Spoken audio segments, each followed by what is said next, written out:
Laurent, let's Here we go again. let's Here do a we quick go again. let's do a quick wellness check. Your three teams. How'd they do this weekend? Remind me. I mean, I know who my main team is, but remind me who you think these other guys are. So Side we got team. Chelsea, who's your alpha team, let's just say. Your beta team is Forest, Mm, and then your Charlie team is Liverpool. And then we also got a Delta team who's Manchester United. damn, that's crazy. I can keep going down the list. You also have an Echo team, Real All right. Madrid. Wow. I mean, I don't even know how you were coming up with this shit, but Bro, kudos, bro. ask me what's in this. Kudos for Ask me real. what's in this. That's how I'm coming up with it. Mm, yeah, yeah. Keep sipping that for inspiration. Yeah, But bro. Where's the energy of this podcast? Last all right, no, podcast you you know came what? in. I'll start off with Echo, right? Real Madrid. Um, I mean, I don't know what else to say.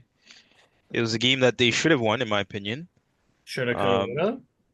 yeah, but given the way they've been playing these games, right, recently, yeah, I think the result isn't too surprising when you kind of look at that, where they've been playing on the edge for a few back-to-back games, and this time, right, they just couldn't turn it around like they usually do, right? So that's Echo. Delta.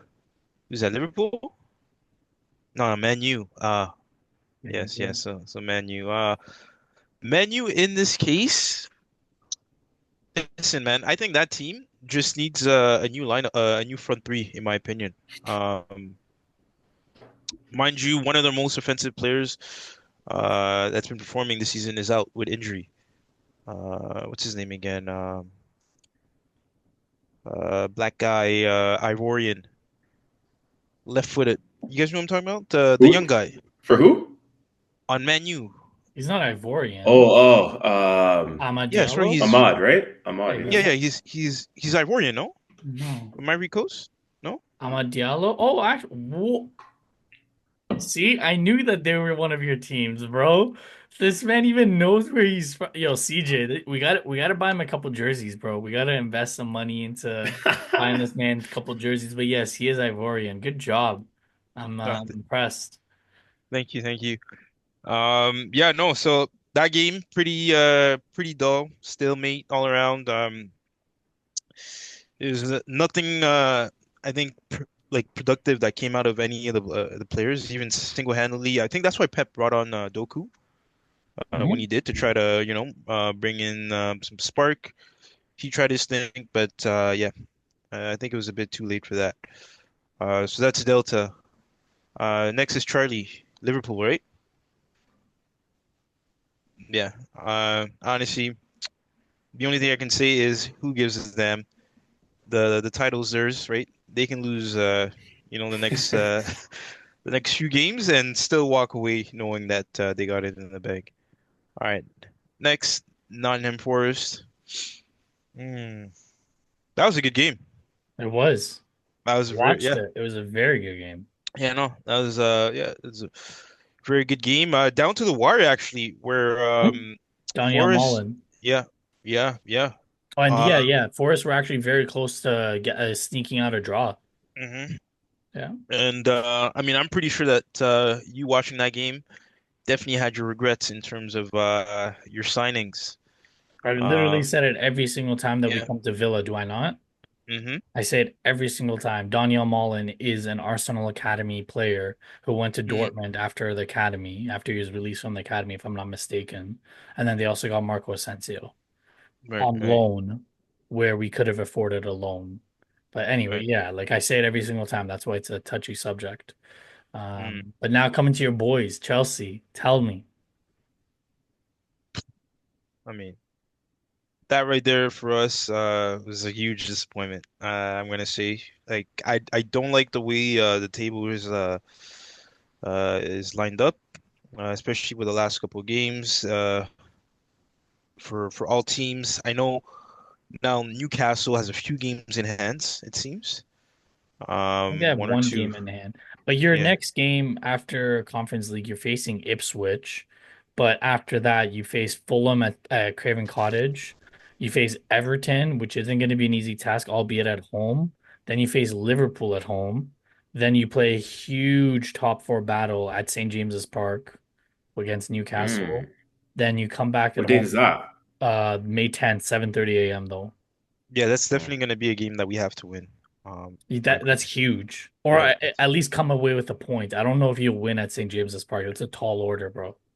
Mm, That's not an easy stadium. I'm not just saying it because it's Chelsea. That's a very tough stadium to win. And then you got mm, Man U after that, and then you go away to Forest. So jeez. there's a couple key games for you guys that if you know, the top four might not be as realistic as you're hoping. Yeah, no. I think the most disappointing thing was just the performance all around in that last game. Hmm.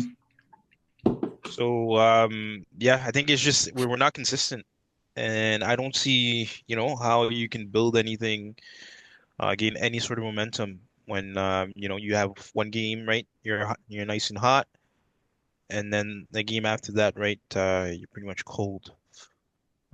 So it's not looking good. I'll admit. But Okay. that's quite funny, eh? All five of your teams, none of them picked up none of them picked up a win. That's actually crazy if we go through it. Bad weekend for you, man. yeah, yeah, you could say, I've had worse, but at the end of the day, I mean, right? There's a silverware on the line here, so next week, Thursday should be interesting, right? Oh man. Yeah. You got five teams to choose from, so surely one of them will pick up some sort of silverware.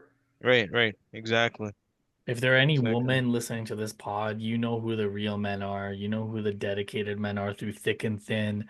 They follow one team alone.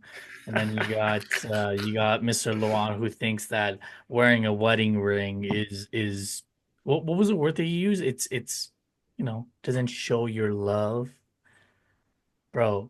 You anyways, I'll let the woman make their decisions on who's committed and who's not.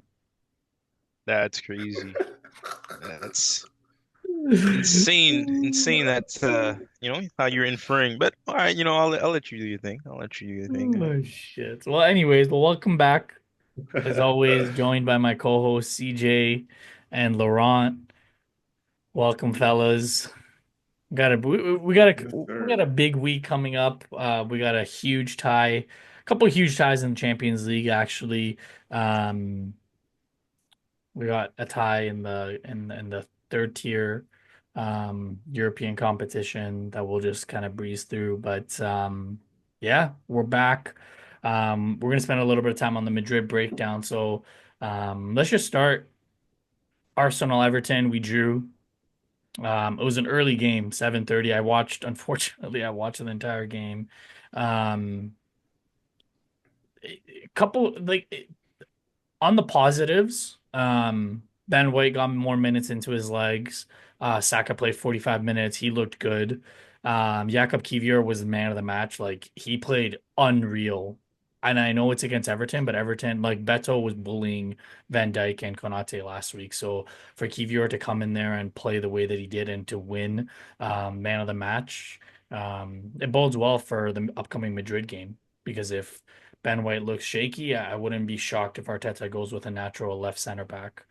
Um, Trossard, man, for 24 mil. I know at the time we were trying to get Mudryk for 100 mil, but man, I would argue and say he's one of the best finishers on our team. The way he's just clinical, man.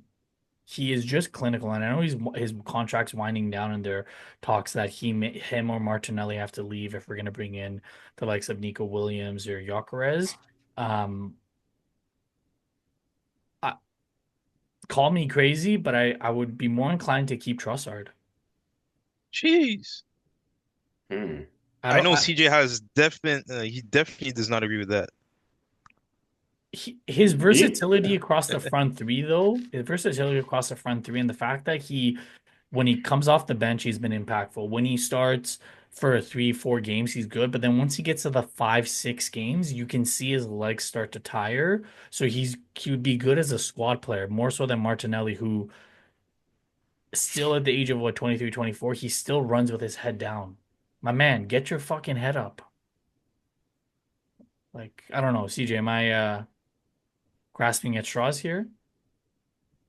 No, honestly, like I debate every day between who I'd rather sell because you're right. At the end of the day, one of them is going to have to be sold this summer because we do need an upgrade on that position permanently. They've both been shaky this season. Martinelli hasn't been in consistent form since the 22-23 season. Um, Trossard was good for us clutch last season down the stretch, like around these times last year with some clutch goals when we were in the title race and in the Champions League against Porto. But this season, Trossard hasn't shown any level of consistency. He's actually pissed me off in a lot of games this season, to be honest with you. Like, bro. So yeah, man. But the good news for the both of them is that Martinelli was hot in form against Fulham when he cooked Castagna, and Trossard showed some form in this game against Everton when with that clinical goal. As you said, he is a very clinical player, and when he's in form, he's definitely. I agree with you that he's one of the most clinical players in our side. Like, look, they both have different attributes. Like, obviously, Martinelli's got the raw pace. Um, Trossard is definitely like a better, finisher, I would say, and he's got like good close control, good with both feet. But yeah, man, I don't know. Like in terms of what's best for the club in terms of selling, it's a tough one because Martinelli, he's younger, so you get more for him. And there's a lot of clubs that would take a Martinelli. Um, Trossard, you sell, Saudi comes knocking and they can give you some decent money. Then yeah, you sell him to Saudi. And if yeah, like I said, Martinelli still does have room to grow, even though he showed that he's kind of been stagnant in the last couple of years. He does still have the room to grow. So you kind of think, okay, well, let's sell Trossard. He's older. Saudi's going to come in and offer decent money, so you could sell Trossard, but it is a toss up though. It's hard. I definitely think it's not an easy decision on who to sell in that sense. But On the negatives now, or just talk like negative talking points. Um, the tackle on one year, I forgot who it was. It almost looked like the Tarkovsky tackle.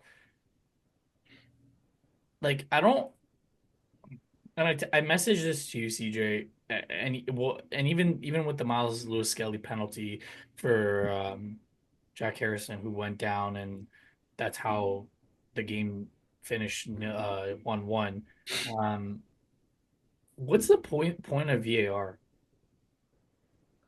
Like, I'm not trying to. No, no, I'm being serious. I'm not trying to like come at this from a lens of like, oh, another poor call against Arsenal. But like, let's be real now. That tackle Tarkovsky had on McAllister, he could have had a broken leg. mhm. And I understand what a lot of the fans are saying. Oh, well, 20 years ago, blah blah blah. You could, yeah, okay, I get that. But if we brought in the technology to look at clear and obvious mistakes, why are we trying to look at an offside that someone's offside by their butt or by like a toenail or something? Like that's not what the intention of the rule was. Yes, PGMOL stands on, well, by the letter of the law, they're technically onside. Okay, but that's not what the rule of offside was. When it was initially introduced in football, I forget what year it was, but it was so that people couldn't cherry pick. You couldn't have someone like standing like 20, 30 yards offside, getting the ball and running and scoring, you know? It was meant to kind of make it a little bit more even and have a little bit more gamesmanship. But now it just looks like they're looking for all the tiny things, but it's some of the big things. Like remember last year, I think it was last year when Arsenal went to Newcastle and Jorginho got elbowed by Bruno Guimaraes. The year before, when Mateo Kovacic like studs up tackled Martin Odegaard. Like those are the clear and those are dangerous plays. Whether it was Kovacic on a Cole Palmer, whether it was Kovacic on a Bruno Fernandez, I'm not really talking about it from an Arsenal lens. I'm talking about it for like the game in itself. I think the intention of VAR is lost. Um, when I look at it from an Arsenal lens, like I hear what all the fans are saying, but like we gotta at one point like take a step back and look at why do we keep finding ourselves in these positions. We have to take a little bit of ownership as well. Like I'm sick and tired of being like, oh, the refs this, the refs that. Like we are the Arsenal, and if we're going for a fucking title race, we can't be like being like, oh fuck, the ref made a poor decision. Okay, so pull your socks up and go score one. That's the part that bothers me. Like, I understand Arteta probably has like, he's like, oh, it's us against the league, blah blah blah, which I don't mind. But also at some points he's got to be like, okay, guys, like, let's put up or shut up. I don't know. I I Am agree. I am I like you as a third? Like, what do you think? Am I speaking bullshit or like Laurent? What do you think? No, like I agree with that mentality. Um, I think that's how it should be, man. Like, you know, um, when you're competing, right? Especially at that level, heck, any level, man. Always in the back of the head, pretend like you're playing against 12 men, the other team and the ref. And right, so you're every call that's going in, right, you expect it. And if you really feel like there's been some form of injustice, right, that was done, that that motivates you to then want to go and go harder on the next play, on the next tackle, on the next loose ball, the next 50-50, right? Yeah, because I think like that whole pandering to the refs, right? You see that all the time. Something happens, and then everyone knows like, oh, ref this, ref that. Sometimes I feel like it takes you out of the game too, mentally. And like, Um, sorry, Laurent. And it's not just. And I just want to like say it's not just limited to football. We're mm, talking American football. We're talking about hockey. We're talking about basketball. We're talking hmm about any sport at any level. You're never going to get perfect calls every time. that's true. Right? I understand the technology is there to help. Like, I think there's a completely different discussion about VAR and what the intentions of it coming in. Like, I think Ange Postecoglou said it amazing. Like, they waited 6 minutes the other day to figure out if whether it was a goal or not against Chelsea. Like that game, VAR. Like, I understand the tackle on Pape Sarr and Caicedo was a foul, but like, is that a clear and obvious mistake? Like, is that truly a clear and obvious mistake? I would argue to say no. Like, yes, a foul happened, but like he still had to run another 20, 30 yards. It wasn't like he made that tackle and he was in the box and he scored. You know what I mean? I'm not just saying it because it's Chelsea, but I'm just saying in general, like that to me that's not a clear and obvious mistake. A clear and obvious mistake is like fuck, like when he controlled the ball, his knee was there and his hand was beside him and it actually hit his hand. Like, okay, like that's to me what the intention of bringing in VAR was, or like the Bruno Guimaraes, or like the Virgil van Dijk the game against Fulham, like the way that he elbowed Van de Beek, like that's the clear and obvious that I'm talking about. But I don't know, CJ, what's your take on all of this? Because I know, like, I told you this in the group chat, but like, what's your take on this? Wait, devil's advocate, real quick. Back to the Chelsea Spurs game. So you don't think that foul on Caicedo, which led to Spurs equalizer, was obviously was ruled out. You don't think that was a foul? You don't think that was like a clear and obvious mistake?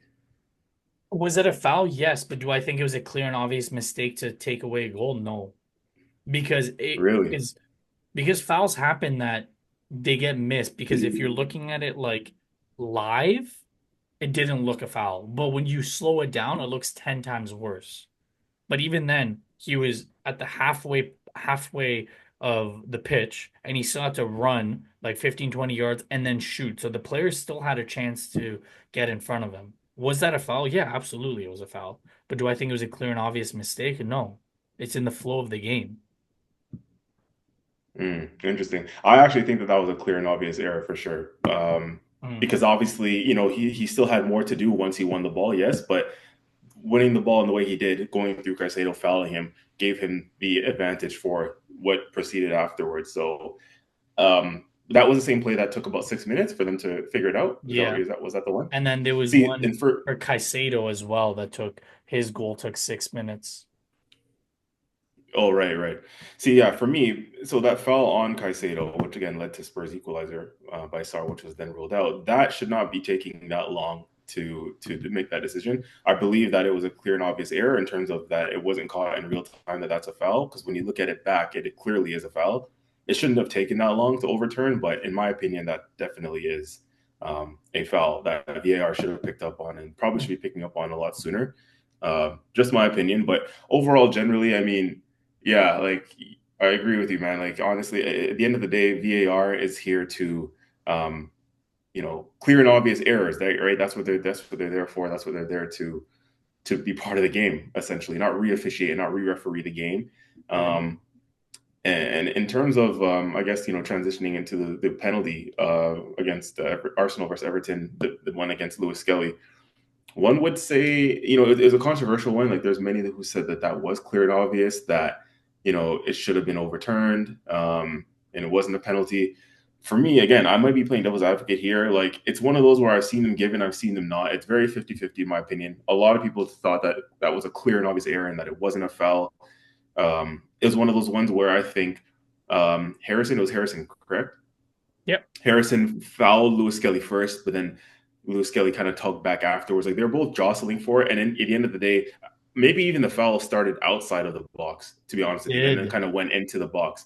So again, clear and obvious error, like VAR, like what are you there for? Like, get involved, But again, I think that was one of those ones. Was it clear and obvious? If the referee doesn't give it, I think the play continues. It shouldn't be an issue. VAR shouldn't get involved. If the referee does give it, then it's one of those, I think, where, well, the VAR is not going to overturn it because it didn't look clear and obvious. I watched it back a few times and it's still touch and go for me because of the poor officiating. Anyways, I'm not even surprised that they gave it against us. I'm really not. Like, I just accepted at this point that, of course, like, they'll be itching to give any penalties they can, especially against us. I've noticed there's just been a lot of bullshit calls, a lot of inconsistent calls. I've heard that the VAR was on the day was the same VAR that gave Yep. Lewis Skelly the red card, or confirmed Lewis Skelly's red card against Wolves. So was there a bit of, we owe you one here, like, you overturned that one against us. Let's see if we can get one back at you. Like, who knows? There's a lot of that nonsense involved. But Yeah. yeah, I don't know, man. VAR, the Van Dyke one that I want to touch on really quickly, like how they don't get involved in that. Like, and Van Dyke, I think we just talked about it before going online, or sorry, before recording, is that he does get away with a lot of shit. He really Yeah, does. I don't man. understand it, but the referees got to start, and the officials got to start paying more attention to this shit. He And did it's it like to the Kai VAR. Havertz, remember? In that game at the Oh Everton. yeah, yeah, I remember that. He Yeah, threw him yeah, down yeah. and he kicked. Like, to Mm. me, that is a clear and obvious. Something that the referee missed behind the play, but Mm-hmm, mm-hmm. against the play. To me, that's what I think about clear and obvious. Because while I agree with you, everything you're saying, I think like even the Miles Lewis Skelly one, the only part that I would as VAR that I would want them to come is to say, hey, that was a foul. But the mistake that you're making is the foul was outside the box, not inside the box, right? Mm-hmm. That's the clear and obvious part of it for me. Not the fact that I think it was a foul, yeah, because even if you're falling, we've seen it anywhere else on the pitch. Yeah, that's a foul, right? Mm-hmm. If one could argue, well, he's falling, Harrison fouled him, blah blah blah blah. But like even you saw the reaction after Harrison, like when Lewis He Kelly, got up and kept yeah, going, he was right? trying to cross the ball. So like from the reaction of the players that they also don't think that it was a foul. Like those are that's Yeah, the part. You know what I yeah, mean? for sure. Like That's obviously, why that's why I say that, like, these referees are so giddy to just give that PK. Like, Harrison got up and got on with it. Like, you didn't even need to call it. And if you don't call it, then the yeah, VAR doesn't or shouldn't overturn it, and then it's just a play on. It's just yeah, man. ridiculous. Yeah. So it's again, anyone listening, like you saw CJ and I have different opinions on like two similar plays, but still the point of the matter is like as from an Arsenal lens, enough with the referee talk. We got to stop. We got to stop getting ourselves in situations where we allow a refereeing decision take 2 points away from us, or sometimes even 3 points. From a football point of view, I'm 100% on Ange Postecoglou. If you didn't listen his post match conference, the Chelsea post match conference, and the one leading up to the Southampton game, I highly recommend you listen to it because he is an older guy and he's seen football over the last 30 years and just his breakdown of it was something that I agree with. Um, Transitioning to the rest of the Premier League games, we'll start off with Spurs. They beat Southampton. Southampton have a very, very unwanted record. Now, they're officially relegated from the Premier League, and they are the earliest team to be relegated in the Premier League. I think they got another 8 games to try to get at least 2 points so that they have more points than Derby, who I think finished the entire season with 10 points. So Southampton got to get at least 2 points from somewhere so they don't have two unwanted records in one year. Again, I think we talked about this. I think Ramsdale's going to go to Chelsea, either Chelsea or Newcastle, because they need a proper shot stopper. And I think Ramsdale, he's good with his feet, but I don't think he was as good as what Arteta wanted. But he's definitely better than Sanchez and Jurgensen. So um, sucks to see him get relegated after being PFA Keeper of the Year. That's insane. Um, we touch on it. Villa unfortunately beat down on Forest. Um, Oh no. Unfortunate for who? I was gonna Oh say. no. Oh, my unfortunate for heart's. Laurent. But no, honestly, you said at the beginning of the pod, like it's if, talking about Villa is gonna upset me until the end of the season. Their January signing, Mullen scored the winning goal. Like again, I've said it before, I say it again. I wouldn't be shocked if Villa beat PSG. Um, Yeah, I agree with Palace. that. Palace, they continue their hot streak after that FA Cup win. They beat Brighton 2-1. It was a crazy back and forth game.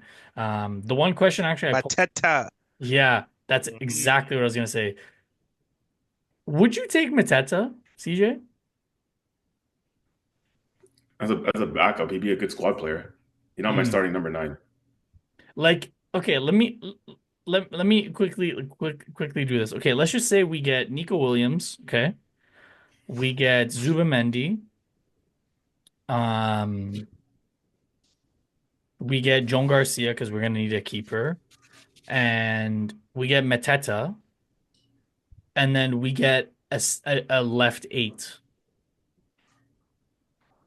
to compete with Declan Rice. Would you take that as a summer transfer window or no?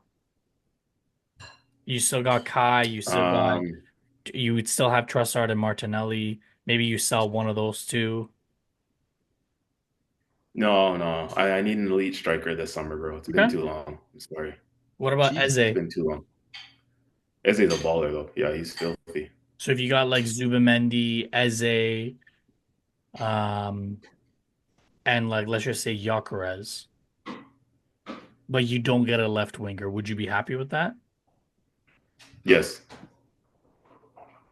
Yeah. Okay.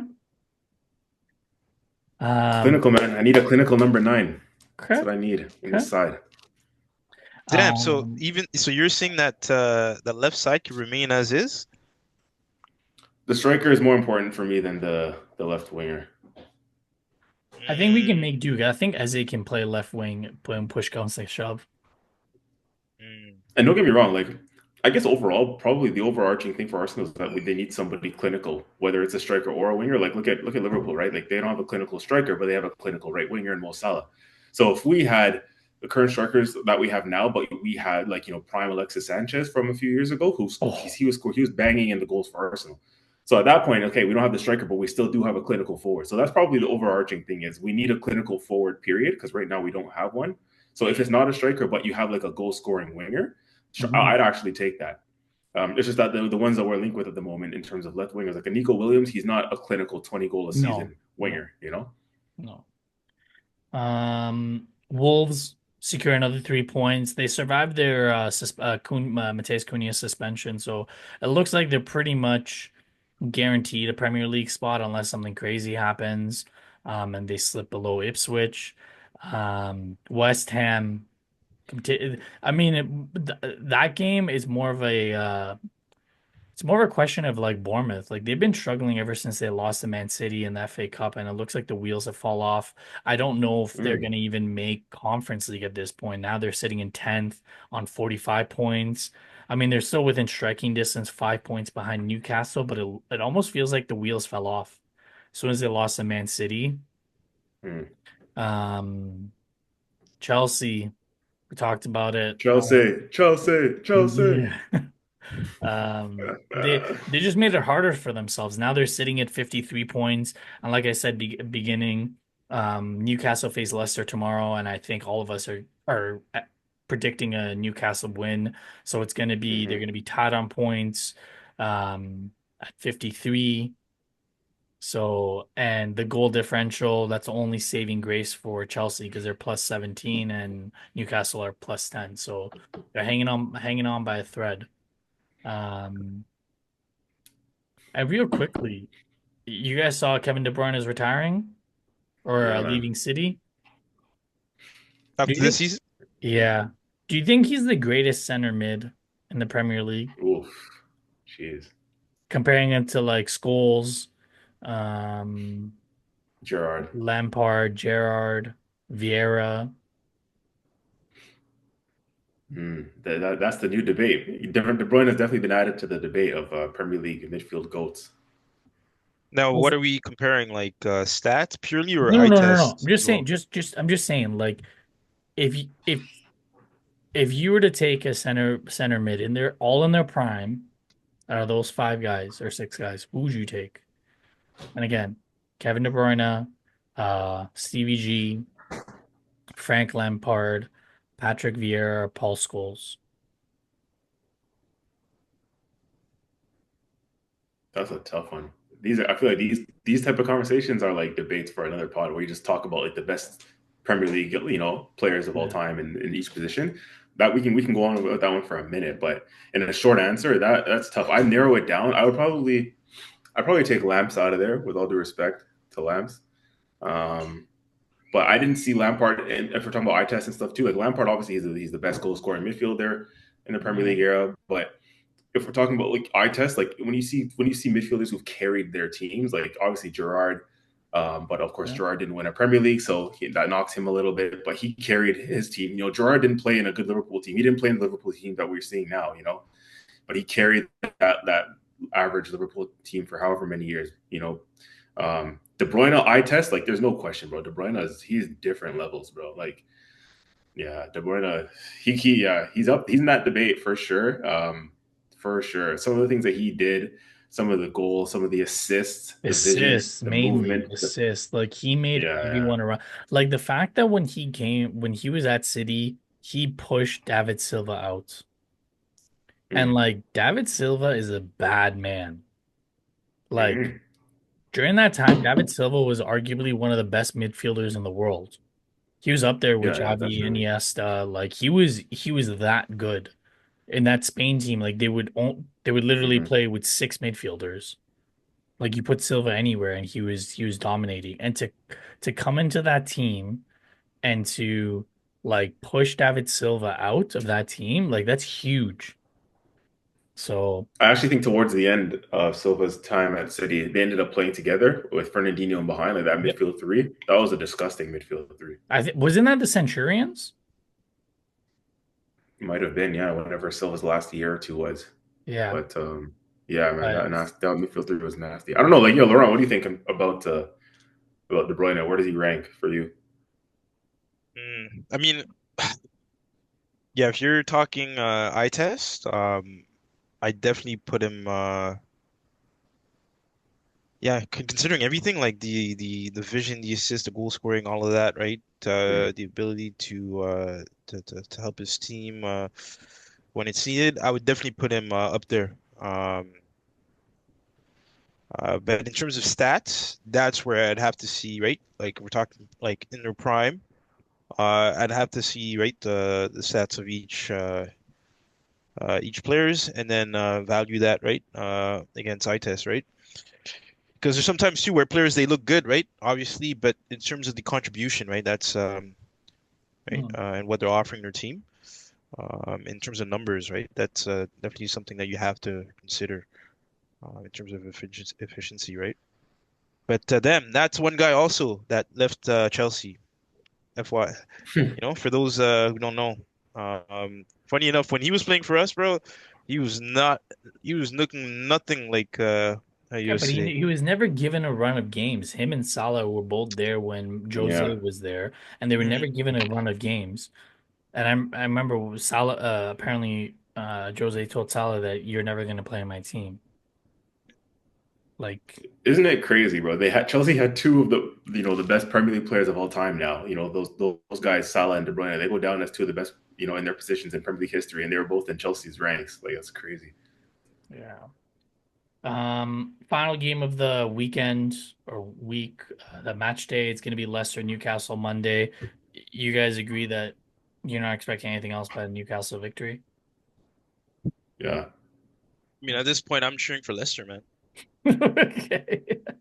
Yeah, add So am that I, to man. So am the, I. you know, I mean, ABCDEF.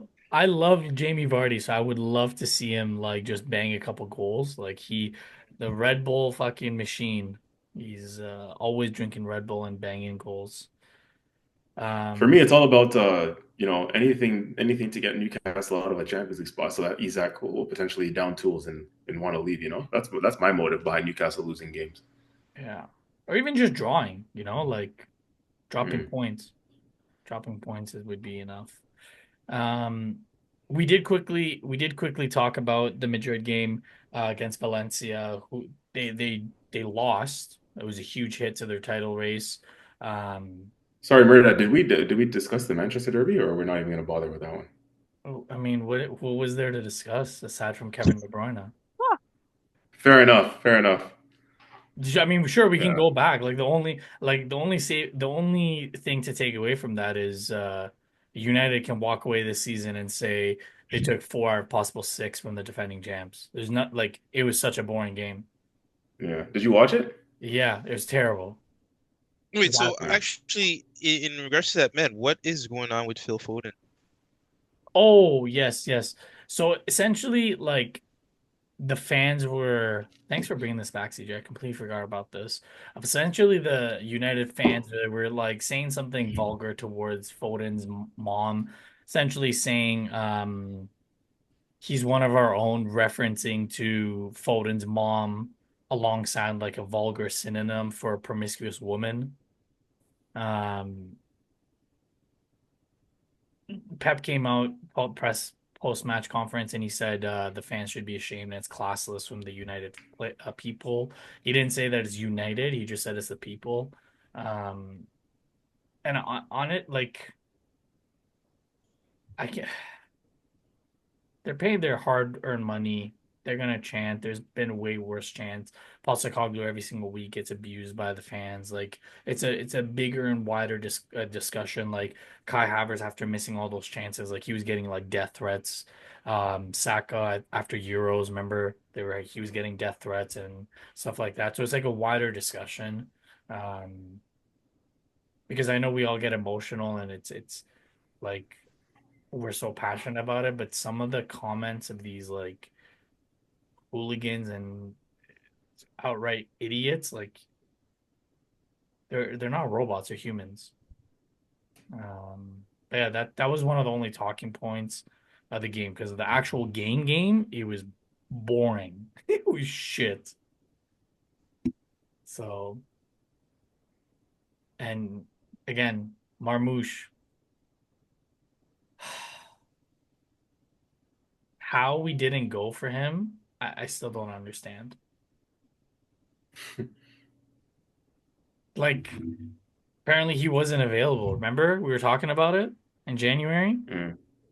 I messaged you. I'm like, oh, they're looking at Marmouche. And then I think it was you that actually responded to me, like, oh, he's not available. And then the week later, he's ending up in a City jersey. Like, so Wait, how much of a difference you think that would have made to your season? Had you, huge, yeah? huge. Huge. I Yeah. don't think it would have been 12 points or whatever points we were behind Liverpool. Agreed. I think we would have been within striking distance. And striking distance, I think it would be like 5 to 6 points, maybe. Mm. He would have at least gotten us maybe a point or a win out of that West Ham game. Um, that Everton game. There's so many games that he would have been a difference maker because he can play across all three, right? We wouldn't have been playing Marino, we would have played Marmoush up top, right? And even if we wanted to play Marino like Marmoush could have played off of Marino so that we didn't have to play a run of games with Sterling, right? And then we wouldn't need to put as many minutes into Yeri's legs. Like there's so many. He's so versatile, man. Like it would have made a huge difference for a season. And coming up to the Madrid game, like imagine having that Saka, Marmoush, Martinelli, or Saka, Marmoush, Trossard. Like sounds a lot better than Saka, Marino, Martinelli, or Saka, Trossard, Martinelli.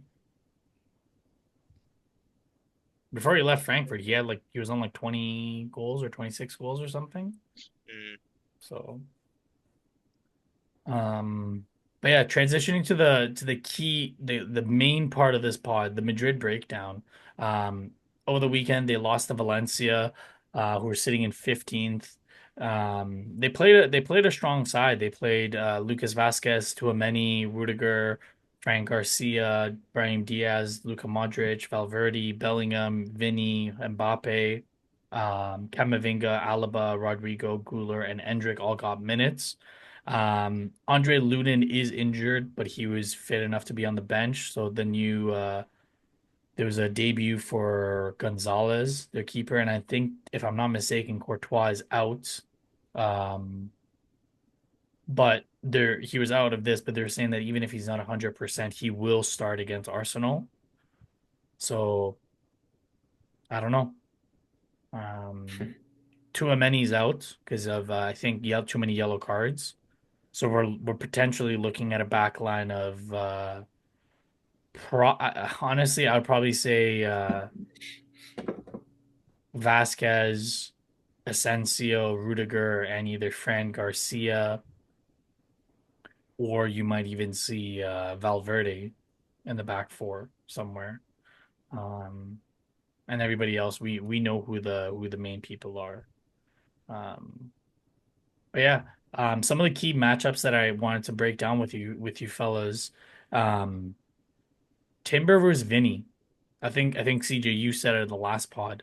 That's gonna be a huge, huge matchup. But before we get there, who do you think is gonna be partnering Saliba? Do you think it's gonna be Kivior or do you think it's gonna be Ben White? Like, who do you think and who do you want to be partnering Saliba?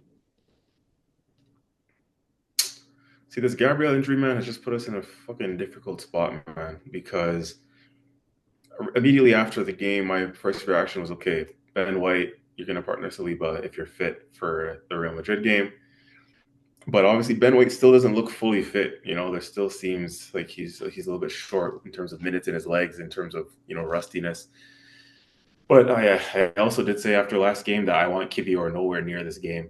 Um, you know, he he's played well. Like I'm not one to get caught up in form. Like last year down the stretch in the title race, he was doing well at left back. Last year, these times, he was key in our 11 that was winning games and that went on that winning run. But then when we got to the Champions League and he gets to the business end and we're playing world class players, and Sane bullied him last season, and then we didn't see him for the rest of the year after that. Sane pretty much ran him out of the team. This year, we're coming up against a much better opposition, respectfully, in that front three, who I can just see twisting Kivior up.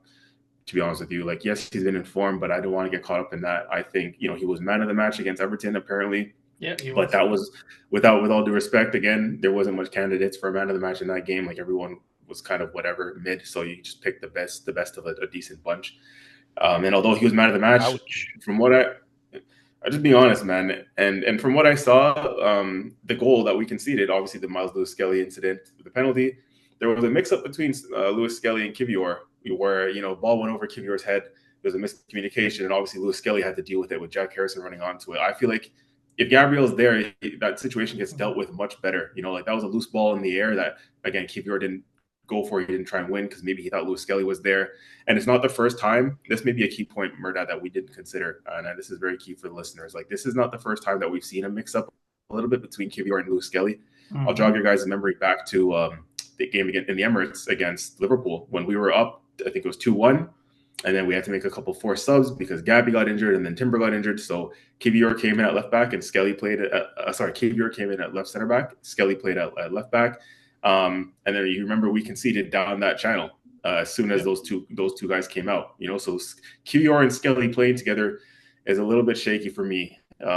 And Skelly too is still a raw left back. Like he last game against Fulham, the goal that we conceded was down Lewis Skelly's side as well because Skelly was high up the pitch. He got caught out of position, and then Fulham went down that right channel of theirs and then scored. And I know Arteta was fuming at that as well. So Skelly is good to play, I feel like, as a young left back in a game against Madrid. If you have someone like Gabriel who's experienced and who can guide him properly, who's a proper adequate defender. But a combination of Kivior and Skelly on that left side worries me a little bit. There's even an argument to say against a Real Madrid that you want, especially if Kivior is going to have to play, you want a Kieran Tierney playing, who had a good cameo against Everton, and Tierney is a solid defender. So there's a couple things to consider, and I wouldn't get too caught up and too hyped in Kivior's form, and think, oh yeah, now he's going to be able to handle the likes of Mbappe and so on. Like, no, I don't know about that. I don't subscribe to that.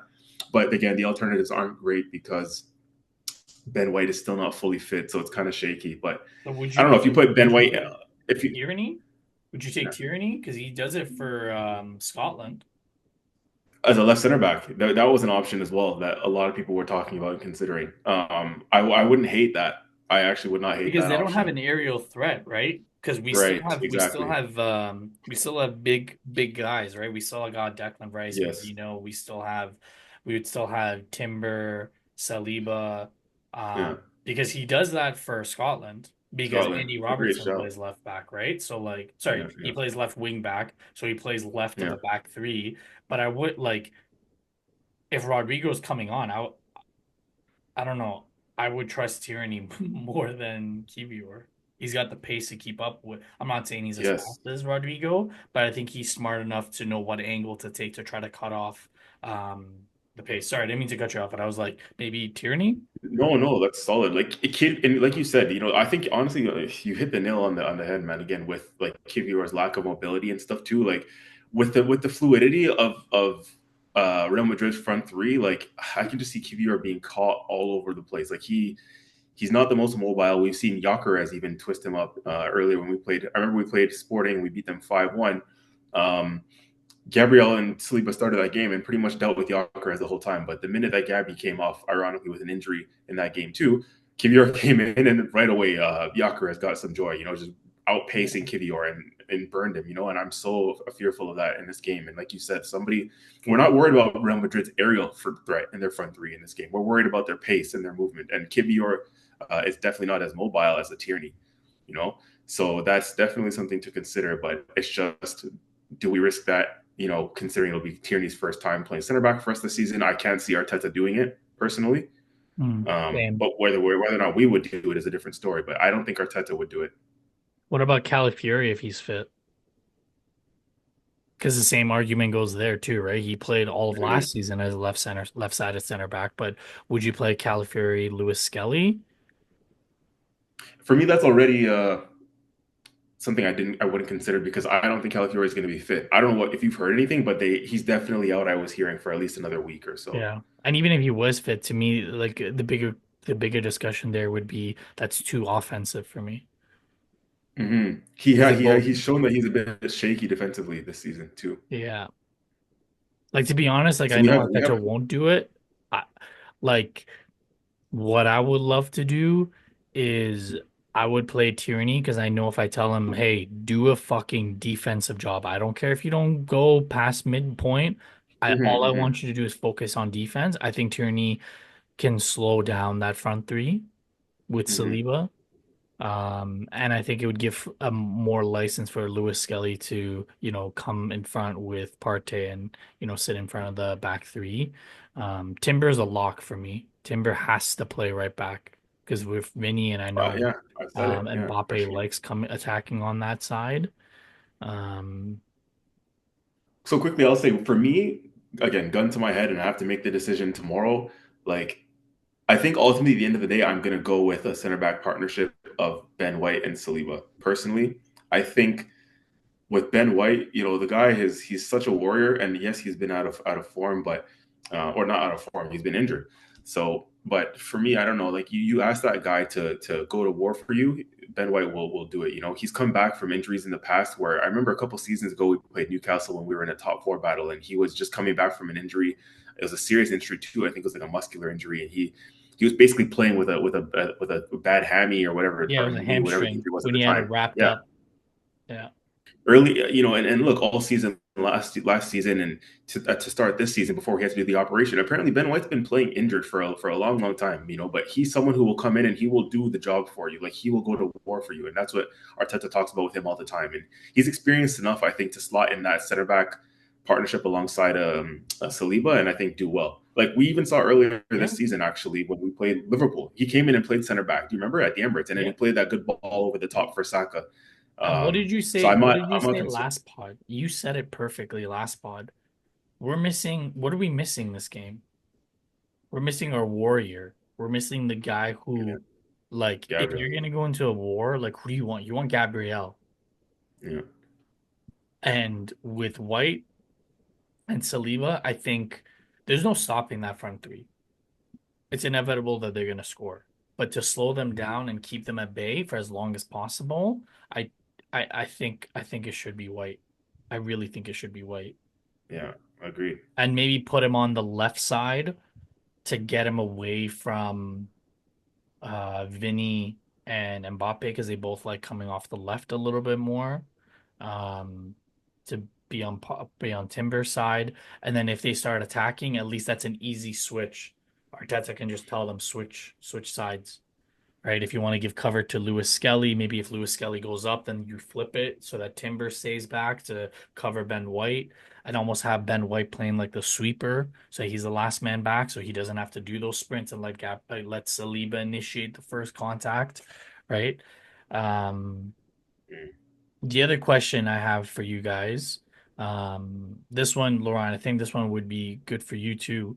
Um, do you think Arteta goes offensive at home at the Emirates for the first leg, or do you think he's going to be a little bit more pragmatic?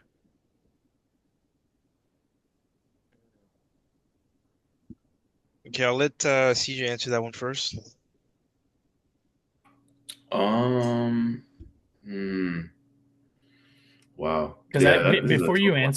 before you answer, I don't know Mm, if you saw they're asking the fans to come early because they're going to do this specific like light show that it's mhm, triggered by the fans actually sitting or being at their seat. And I think they're getting like a wrist, it's like a specific wristband or something. So it's mhm, going to be a light show to start the game as well. So like they're going to try to make it a night to remember. mhm. A la the shirt that I'm wearing when TT absolutely destroyed Real Madrid. But yeah, do you think he's going to go offensive or do you think he's going to be pragmatic?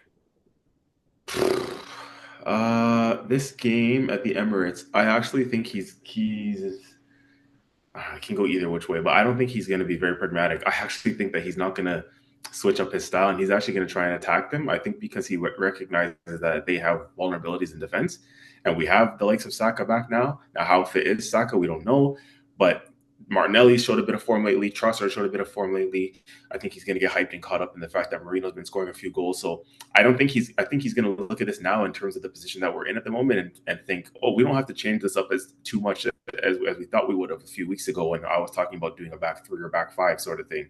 I think we might keep the same personnel. I think he recognizes and the coaching staff recognizes the weaknesses and the vulnerabilities in Real Madrid.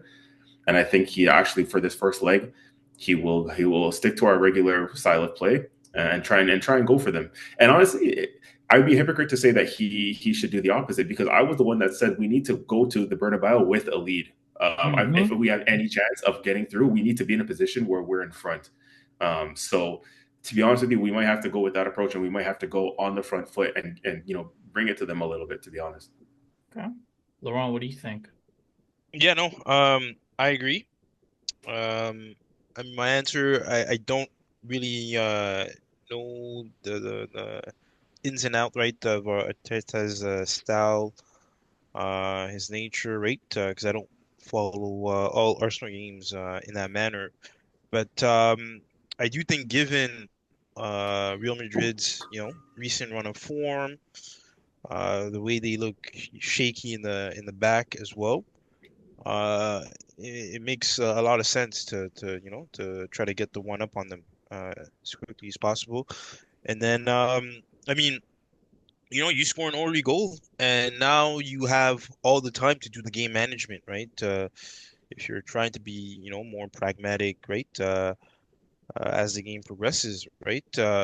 But I definitely think that they should lead on the front foot, and looking to try to, get something past them for sure. Yeah. I agree. Couldn't agree more. You gotta attack them. You gotta make them feel. You gotta put them on the back foot. Hmm. I know it doesn't mean anything to Madrid players because they've been there, seen it all, done it all. Um, but I think they gotta attack them. They gotta make them feel like they're at the Emirates. Um, yeah. And the last question I got for you fellas is which player do you think Arsenal needs to be the X factor? And obviously I know we're gonna want to say the Sakas, the Odegaard, Rice, but genuinely, who do you think needs to be the X factor over two legs for us to potentially be able to advance? Um, there's huge shout outs for Timber, Partey, who's been balling out as a six, and he was part of the. If I'm not mistaken, he was part of that Madrid team the Atleti team that won. Was he part of that team? No, he wasn't part of that team that won um, La Liga, but he was part of that team that played against them in Champions League many times. So he's very familiar with Real Madrid and their game style. So what do you guys think? Who do you think needs to be the X factor? Hmm. If you, I got Laurent, you want to mine. go first on this one? I got Yeah. mine while you guys are thinking. I got mine. Oh, Uh, yeah, yeah. You can. I mean, if you want to share yours, yeah, I think, I'm not trying to make this a cop out, but I think the X factor is going to be Saliba. He has to be the X factor. I think mm, he needs to. He needs to. We talk about he's the Mbappe of center backs. We talk about comparing him to Van Dijk, blah blah blah blah, blah, which I think it's fair comparisons. But this is the big stage. We're not talking about Marseille, PSG anymore. We're talking about Champions League, the Arsenal versus Madrid, you know? So if you want to make a stamp, because this season the only trophy that you have a chance at winning at this moment in time is the Champions League. And if you wanna, stamp your flag and say, I've arrived, these two legs are the two legs that you need to make that statement. So for me, the X factor over two legs needs to be William Saliba. okay. I No, I agree. Funny, like, so my answer is a bit different. Okay. Um, so I think it will take two players to be X factors on your side, and one of them is for me is Saliba from the on the back line, right? For sure. Also, given the circumstances, right? He's the duo, right? With Gabriel, who at this point, right, is injured, so out of the equation, and it would make sense for him, right, to step it up, right, to show that he can be the warrior, right, uh, in time of need, right, to hold down the back line. But now going forward, I firmly believe that Saka needs to show up. Um, no doubt, no doubt. One, given his performance up to date, right, in terms of, you guys mentioned he was top assister, right, Mm-hmm. in the Premier League, right? Injured for how Second, many yeah, months? second. Or second, yeah, Second. behind sorry, behind Salah, yeah. And yeah, injured for how many games? And that record's was still standing. So to me, that's a player that, right, has a lot to give for his team. Um, and that responsibility does fall on him, right? In terms of like creating the goals, creating the chances. Because at the end of the day, we say Saliba, right? He can hold down the back line, they can defend all game, right? But right, how long can you keep the opponent at bay, right? Hold fort uh, when the offense isn't producing on the other end, right? You see what I'm saying? And obviously, right, we're not going to count on Saliba. And frankly, I don't think we should be counting on anyone from that back line to look to score, right? That effort has to come from the front, right? And that's why I'm saying In my opinion, Saka should be leading the charge on that end to also motivate the other offensive players there to look to produce and shake up Real Madrid's defense. Yeah. Is it unfair of us to ask Asaka, who's been out for 3 months, to come in and be the main guy in this tie? Under normal circumstances, yes, but playing devil's advocate, the guy just come back from injury. He hasn't even started a game yet. This will be his third game back. Is it unfair of us now to make him be the guy to get us through and pin that all on him? I'd say no, um, for the following reasons. Because one, um, I'm not, I'm not even saying I'm asking for him to score. Okay. I definitely think there are other ways for a player to contribute other than just their goal scoring, right? Um, showing up, right? Not being invisible, right? That's the first thing, right? You cannot disappear, right? Because you know how a lot of players, like even when we look at Salah over the course of those two games, right? Versus PSG and other games, right? It's suddenly like where's the player on the pitch, right? So that's the first step. And then um I think to me in the other step in terms of like carrying the team, the morale, right? Making sure that, it's the small things, man. Like I don't know if you've ever seen that. Who's it? That Mr. PK? think, yeah, I'm pretty sure it was on Real Madrid. And then Bellingham was like, "Yo, head up." You know what I mean? Like, Vinny Mbappe. missed yeah, PK. yeah, yeah, Well, it yeah. was Mbappe and Vinny. It was You see what Mbappe I'm talking about, against right? Madrid. Sorry, against Liverpool. Exactly, Sorry, against right? Liverpool. Exactly, man. And it's things like that. Like it's small things, right? Very subtle. Like, you don't really notice that, right? The guy's not, probably don't he does he's not scoring, but something like that, right? It boosts the morale of the other players, right?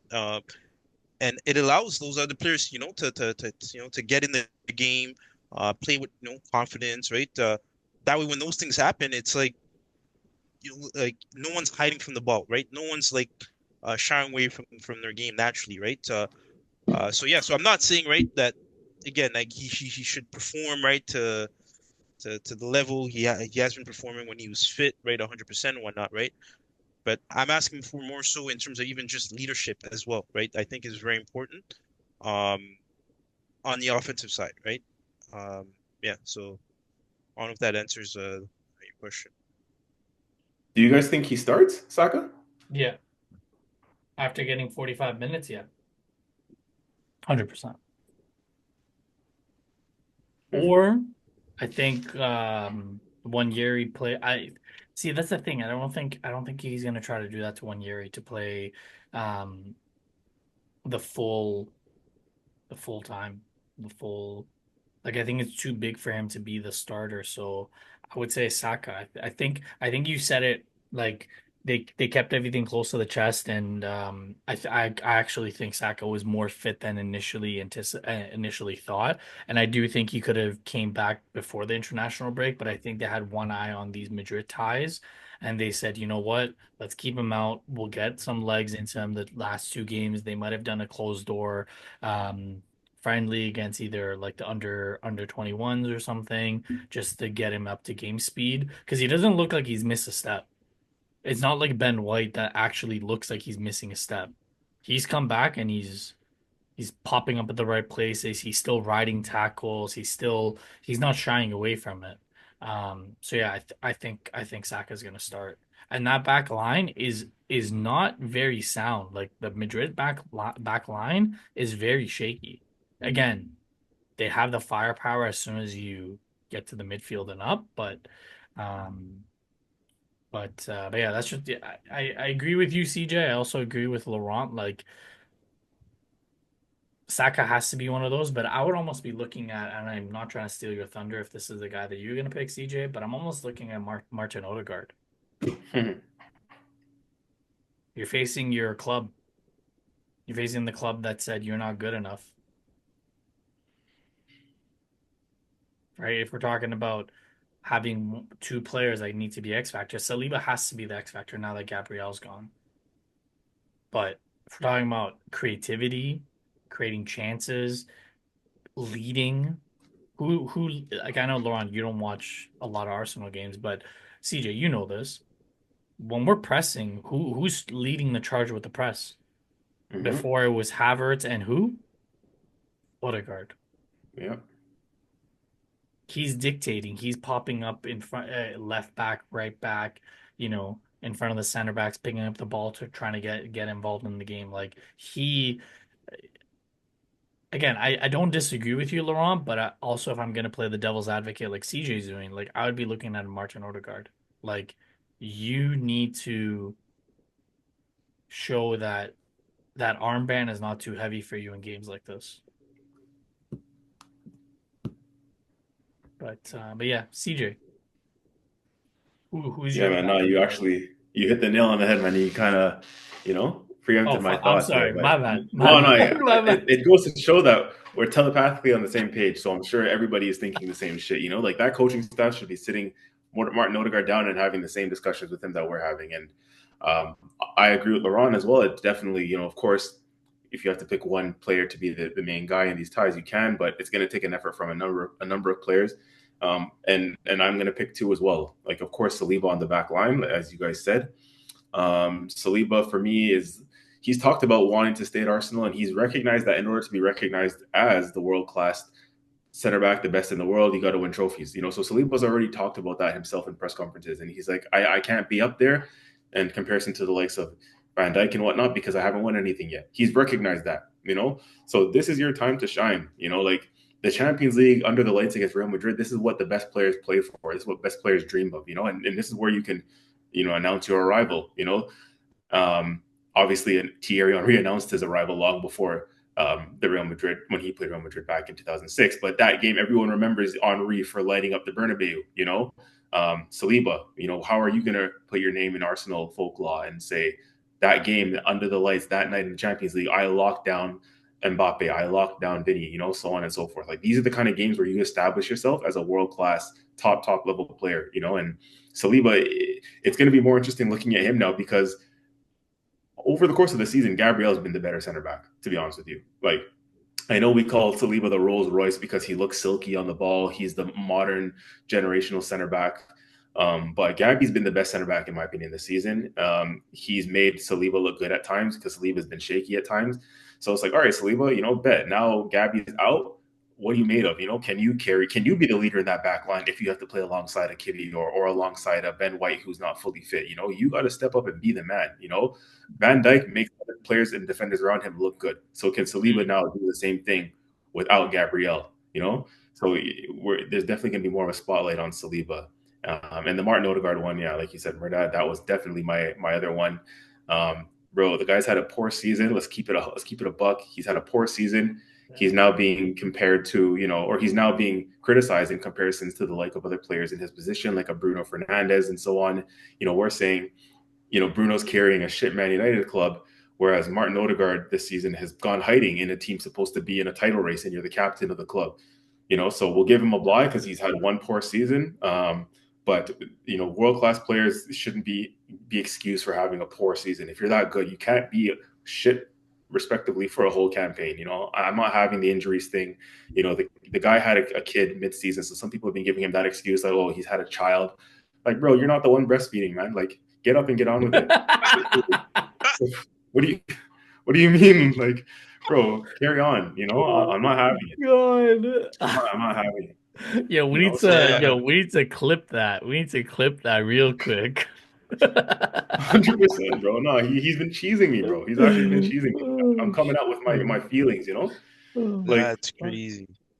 and so it's key in that midfield, bro. Because look, we know Deckers and Partey, they're gonna do their thing. I'm confident that both of those two are gonna yeah. step up for this game.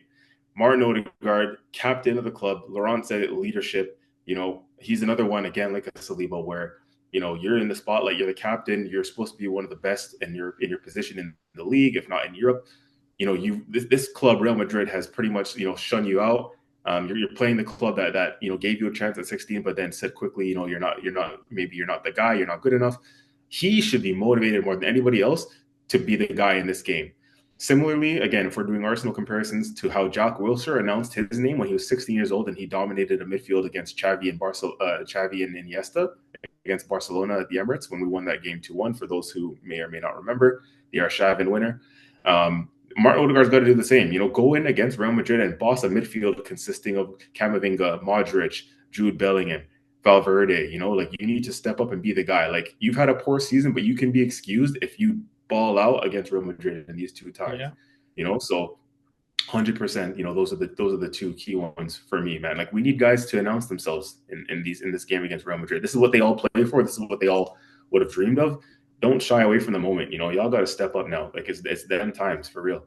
Yeah. Like some of the key matchups that um I just wrote down, like Timber versus Vinny, we already talked about it. Saliba Mm-hmm. versus Mbappe, Partey versus Valverde, Rice versus Bellingham, Saka versus Fran Garcia.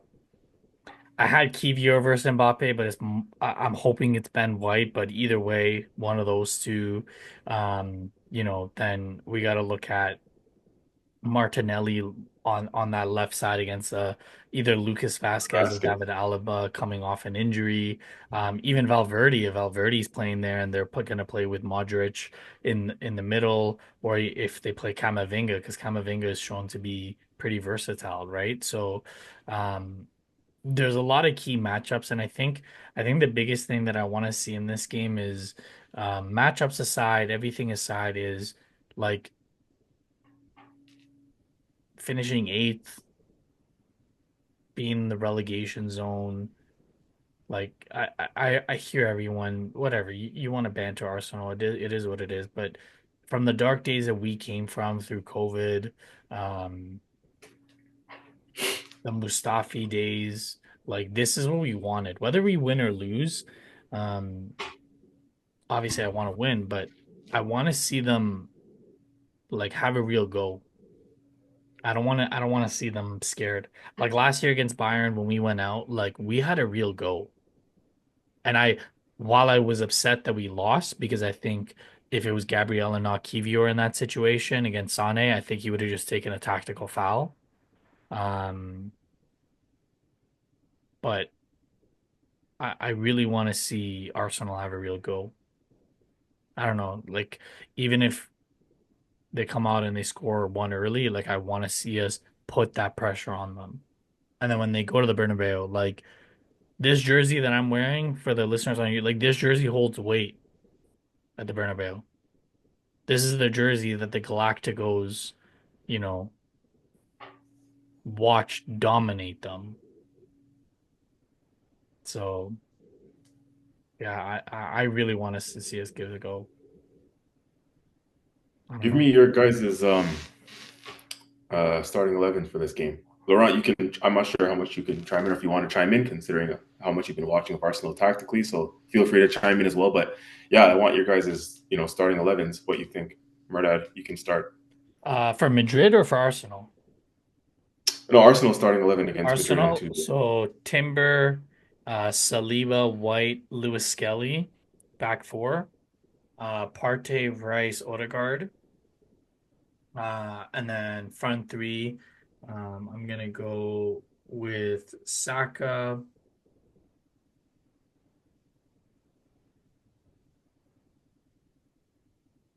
Martinelli on either side. Um, what my heart wants to see is different than what I think is going to happen. What my heart wants to see is Yeri, but what I think is going to happen is going to be Marino.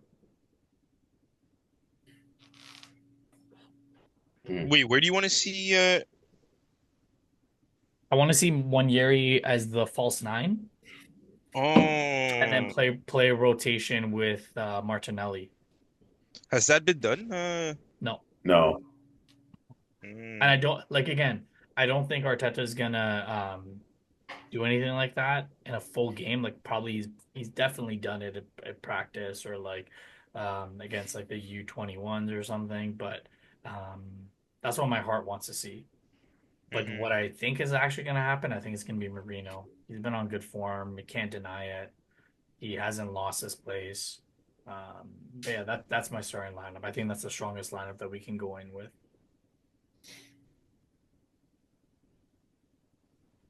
True, true. What do you Shit, think, I'm gonna Laurent? have to. I'm gonna have to skip on this question. Okay. Um, What do you think, CJ? Then What's your lineup? Anything different from mine? Yo, honestly, I don't know. We're drinking the same milk today, fam. Because I actually agree. I was gonna say that's my exact starting 11. Obviously, you didn't mention the goalkeeper, but everybody knows it's gonna be Raya in goal. So Oh yeah, yeah. um, yeah, that one was a no brainer. So yeah, Raya in goal, of course. Timber right back. Definitely White and Saliba. Now I would have White right center back where he's more comfortable. I would have Saliba left center back where he plays for France, so that's not a problem. Um, and then Lewis Skelly left back. It was a toss up again. I'm like you. I want to do a combination that's realistic of what Arteta is going to do versus what I would want. Something in my heart kind of says the experience of Tierney as a better defender should start. But in terms of Over Skelly? continuity and consistency, Yeah. yeah, Mm. but in terms of the sake of continuity and consistency and the way we like to play with the inverted fullbacks who are good on the ball, you're probably going to stick with a Lewis Skelly there. He's another one where it's, this is your time to step up. You're 18 years old and announce your arrival in Europe at the back of a good season. This is the big stage. Can Skelly step up? And I think again, if he's playing alongside a Saliba who's left center back, that should be fine. So, Saliba's there to cover up, but I don't know if I would want to see a pair. In fact, I don't want to see a pair of Skelly and Kivior on that side. So, um, yeah, same back four essentially as you, Mehrdad. Midfield three is going to be another Q1, Partey, Rice, and Odegaard. That's going to be a good, midfield three matchup against Real Madrid's midfield three. Again, I have no doubts that Partey and Rice are going to do their job. They're going to step up. Rice always steps up in big games, and Partey has that experience. Odegaard, can you be the X factor now and get on the ball with the creativity side of things? And then front three, again, spot on. We didn't talk about the key matchup. We don't have it written down in our template, but a key matchup obviously is like a Martinelli versus a Vasquez. And this is where we can get some joy. And this is where, again, I would start Martinelli over a Trossard. Trossard can come off the bench if we need a goal because he is clinical, in the 60th minute or so on to kind of, bring something off the bench. But I would start a Martinelli to tire out their fullback. Vasquez is not a natural fullback. He's not even a right back, really. He was initially a midfield or a forward type player for Madrid. He's slotted in at right back and done a job, but I don't care. You can get at him with pace. So Martinelli, if Martinelli plays like the Fulham Martinelli, then You have a Vasquez is going to have chance. problems. Yeah. Yeah, Vasquez is going to have problems. We need Martinelli to turn up like that, and just run him all day long, twist him up inside out. Um, you know, so yeah, Martinelli on that left hand side starts for me.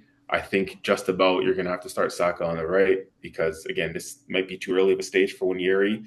He hasn't been in the best of form lately either, to be honest. So I think Saka, got to come back in for this game. He might be just about ready. And then Marino starts up top. He's not our ideal striker, but he's the best of what we got at the moment. He is Spanish, so maybe he knows something about a Real Madrid, coming from a Spanish-speaking club. And, he may well have a point to prove against his Spanish compatriots. So, yeah, man, we're going to have to rely on, in Marino's case, we're going to have to rely on corner FC, get a set piece, let Corner, Marino get his head corner. on, legit, man, get Marino on set pieces, let him get his head on the ball and have him score, from a corner kick similar to the one he scored against Chelsea. Get his head on that ball and yeah, man, we're gonna have to do something like that. I think that's the best that we can go with. Like you said, Mehrdad, that's the best 11 that we have at this moment in time. Yeah. All right, Laurent, you start with this. Predictions. Don't say nothing stupid like 3-0 Arsenal. When you said that against Everton, I'm like, bro, chill. Mm. All right, good sir. Talk to me nice. Talk to me nice. Yeah, honestly, man, I'm gonna go 2-0 Madrid. Jeez. Wow, the blasphemy. Just Is as a that like is reminder, that banter or is that actually what you believe? Yeah, I think on it's one of those things, bro. Like if Madrid comes to play, bro, yeah, I can just see those guys like fucking like you know.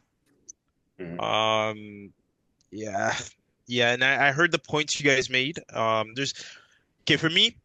There's certain things in regards to the defense. So first off, the Ben White. Um, I know you guys said right, he's a warrior. He has played past games through injury. Um, he was running hard, but man, when you have like that much pace coming at you, right? And depending on how your midfield and your attackers, right, are they going to allow you see what I'm saying? Are like those balls to right to make it to because if you're not stopping them, right, at a certain point, right, in their half and whatnot, right, those balls are coming in like that attack, that wave of attack is going to keep coming in, right, and how long is Ben White really going to keep up with that, right? If let's say even a guy like Mbappe's there, right?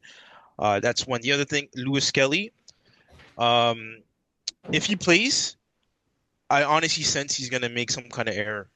Um, I've seen it quite a few times this season, right? He's make mistakes that have led to right him being carded, penalties, Mm, um, that's fair. and yeah. So I don't know if he's gonna have the experience to be able to handle that caliber of a game, right? So that's so that's why I feel like yeah, no, I But think you don't think Arsenal's gonna score at all? see that to me, right, is dependent on what we said. You guys said Odegaard. I said Saka. So I think it's going to come down to those guys, man, if I'm being completely honest, and how they decide to affect the game, right? To control the game, motivate their players, right? But if those guys don't show up, I do not see how you guys are going to score. Because mind you, right? When we've watched the last few games, where like I mean, the high scoring game for you guys last was against PSV. Okay. I know that was a game for a lot of fans where you're suddenly thinking, okay, we're back in it in terms of like scoring form. But then the performances that came after that was nothing to Yeah. be excited about. So I'm just being real. And now, right, you have your guy back, Saka, which is a key piece. And that's why I mentioned his name, because I feel like, right, he cannot be non-existent to me that game in this game specifically, right? Because mind you, the other guy, Odegaard, right? He's one guy that has cowered away from his responsibilities in the last, right? Mhm. Last- So yeah, if those guys don't show, I do not see you guys scoring at all. And then Madrid at that point is just gonna do what Madrid does, right? Yeah. So my predictions are based off of that. I was just trying to get you on the leaderboard because both CJ's predicted two correct scores. I've predicted one correct score. You're sitting at the bottom with you're in the relegation zone, my guy. So No, for real, for real. um Yeah, this guy. um always got the banter for you, bro. Always got the banter. All right. Um I'm going 2-1 Arsenal. I think we're gonna win the first leg. Um I think we're gonna score first. I think Madrid's going to tie right before halftime, and I think we're going to score coming out of the break, and we're just going to hold it down. I'm going to go 2-1 Madrid, Arsenal, sorry. 2-1 Arsenal. Who do you think is or where's that goal coming from? Like, I think it's I'm going not to be, Corner, corner, yeah, corner, I think corner. I really. think it's going to be, I think one goal is going to be Marino from a corner. Mm, And then I think the other goal is going to be Martinelli cutting in, cutting it back, and I think it's either going to be Declan Rice or Partey at the end of it. mm, okay, okay. And then for Madrid, if you want me to even give you that prediction, so you can put it in your bet 365, I think it's going to be Kylian Mbappe. Mm. But funny enough, in the goal that when you describe the goal, like the player that you chose for the X Factor, where does he come in into that? Or right? Or like you see what I'm saying? Like or are you Which player are you talking about? Saliba, Odegaard? Odegaard, right? Because you Odegaard is going to be bossing the game. He's going to be ticking. He doesn't need to be oh, involved okay, in any okay, of the okay. I goals see what you're saying. I to see what make you're saying. to make a difference in the game. Okay, I see what you're saying. All right, fair enough. Fair All right, all right, CJ, who you Hmm. got Hmm. or what you got? Sorry. Uh, okay. I think I'm gonna predict another 1-1, back-to-back 1-1 draws. So this enough. one is gonna be 1-1, I think. which for me will not be the result that I think we'll need. I genuinely think we need to take a lead back to the Bernabeu, but I do unfortunately think it'll be a 1-1 draw. This one can literally be anything. The three of us have predicted three different things. Most people would say with Real Madrid being the favorites, Laurent's prediction could probably be the most realistic. So maybe a chance for him to finally get on the board. But yeah, man, I don't know. If he said Otherwise, yeah, 2-1 Madrid, I would agree with you, but I don't think Arsenal leave this tie without this leg without a goal. That's my thing. That's my only thing. Like I can see 2-1 Arsenal, 2-1 Madrid. But I can't see Arsenal not scoring in this leg. I cannot see it, especially at the Emirates. yeah. But then and back to Laurent's point, it's like shit. Where do we see the goal coming from? Because we have not looked at our fluent best in the forward line all season, really. And then, we have only Osaka who's just returning. We hope Martinelli is going to continue his form, and then we don't really have a striker. We're playing a midfielder up top. So where do we score the goal from? Murray Odegaard has not been in great form. We're all hoping now that these guys step up for this game. It's a hope, but it's not. So I don't think it's unrealistic to think that we won't score. At the same time, Madrid's back line is shaky. So it's like, yeah, they let friggin' 15th place Valencia score two at the Bernabeu. So that's why it's like you can see either side, to be honest with you. Like, I kind of agree with you, Mehrdad. Like, we will get chances. Will we convert them? We'll see. But we will get the chances, I think, for sure. And just a reminder, the other quarterfinals, we got Bayern versus Inter, Barcelona, Dortmund, and PSG Villa. The Barcelona PSG games are both on Wednesday. The Tuesday games are Arsenal Madrid and Bayern Inter. Um, we're in for a fun ride the next couple of weeks. No matter the result of the Arsenal game, some of these matchups are going to be very, very exciting to watch. Um, and I think there's going to be, I think some of these players that are in the quarters, I think some of them are going to turn some heads, and I'm hoping that um, Arsenal show why they were third in the league of the Champions League, only conceding one, if I'm not mistaken. Um, let's keep it going. But any final words, thoughts, anything you fellas want to add before we wrap it up?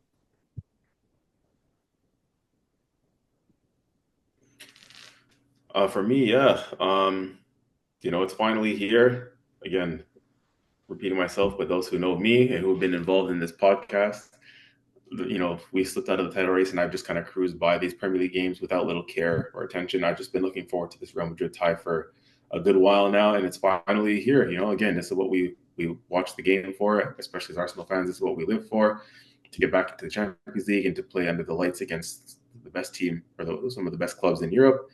And have big players like Vinny and Mbappe and whatnot come to the Emirates is going to be exciting. And two out of the three of us will be there, at least for the first leg. We're going to be live and direct watching at the pub. So maybe we'll have some like recordings on our Instagram page of what the atmosphere looks like, and maybe post on like the story and whatnot for you guys to see. We'll be there from our point of view, watching that game together. Mr. Laurent maybe will hopefully join us for the second leg. But yeah, man. So we're going to be there. Like I said, we'll be present. We'll be maybe doing some live videos and recordings and images from our view from the venue that we're watching at. And yeah, man. So continue to support and follow us, like and subscribe. This is the business end of the season, and this is the only thing we're fighting for left. So hopefully the boys can deliver something exciting on Tuesday. So Laurent, take us away. Well, well, well.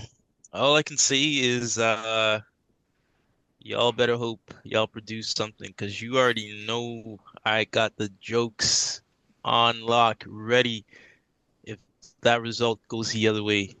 Bro, I don't think you're in a position to be bantering us with those type of jokes.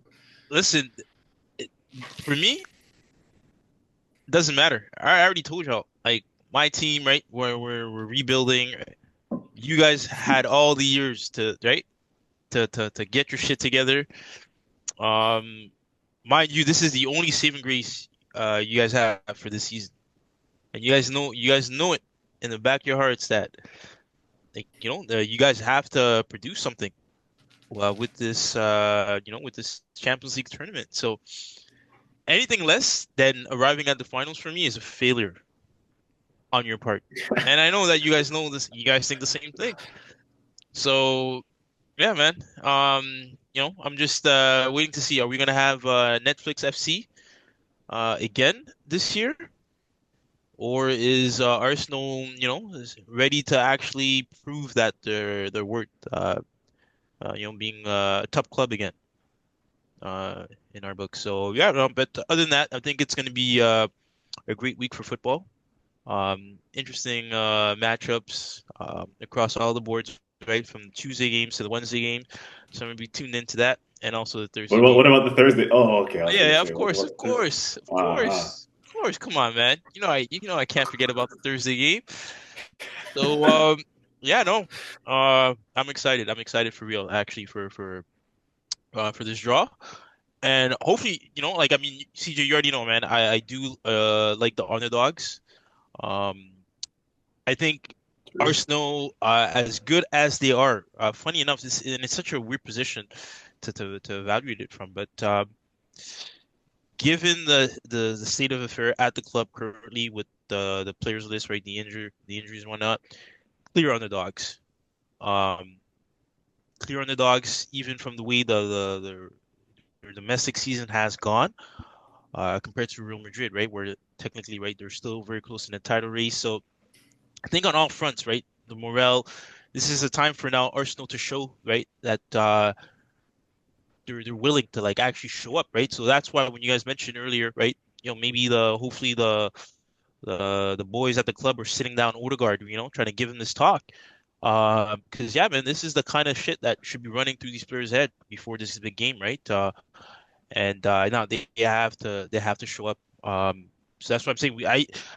I said two players, but realistically, I think that whole 11 has to come in game day, locked in from the jump, to to stand a chance at taking back those 3 points. For that second game. So yeah, that's where I stand. Yeah. Right. Gurnett said it better. We'll be back with the next pod Thursday. We'll break down everything that happened throughout the week. We'll actually leave a segment for Laurent to talk about the Conference League.